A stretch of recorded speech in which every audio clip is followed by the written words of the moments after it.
I'm the course leader of the Diploma in Apple Development. We're taking people from all different kinds of backgrounds, whether it's ceramics, textiles, graphic designers, dancers, giving them that critical, creative computing knowledge specifically for one of the biggest software and hardware platforms in the world.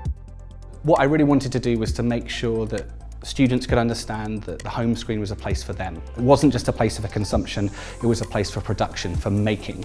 And it was a place where they could bring in those ideals of play and care and bring that into the home screen as a place that everyone could interact with.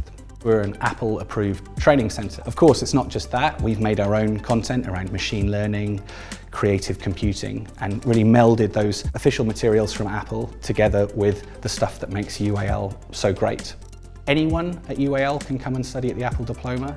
And the thing I want to emphasise the most is that we don't require any kind of software or mathematics or technical knowledge. Come to us and we'll do the rest.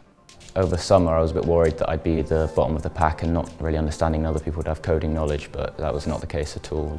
You know, you start at 0 and not get to 100, but somewhere close. The first thing you're going to learn about is Swift, which is the programming language that's used across the entire Apple ecosystem. So we give you a really good grounding in Swift. As well as Swift, we give you a really good grounding in product. How to make apps, how to market apps, how to research apps, how to test apps, how to make apps that matter to people. One of the things that we do in the first half of the year is set people a brief of make a caring app. And it's quite amazing actually how revolutionary that is, right? How many apps out there are ones that you can use and you feel better after you've used them? We built a creative unblocker app. We had sort of a chatbot with ChatGPT integrated in it to help people overcome creative block inspired by oblique strategies. Experiencing code that you've written on a screen for the first time is a very interesting experience. It's, very happy. In the second half of the year, you're given the challenge of making a playful app. That doesn't just mean a game, but something with a kind of playful outlook to it. And you'll be doing that for a real commercial client.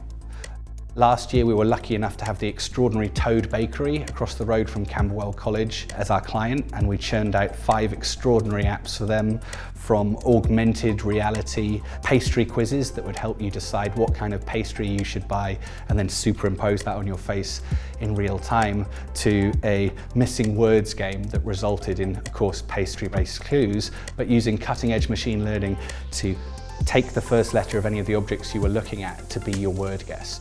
The final place where this work goes is the App Store, and we've had students from the Apple Diploma launch their own apps. We've had students actually get offers of funding from venture capitalists. I think you open up a whole new range of careers that you can explore with the knowledge of coding, and learning new languages once you understand one is a bit easier.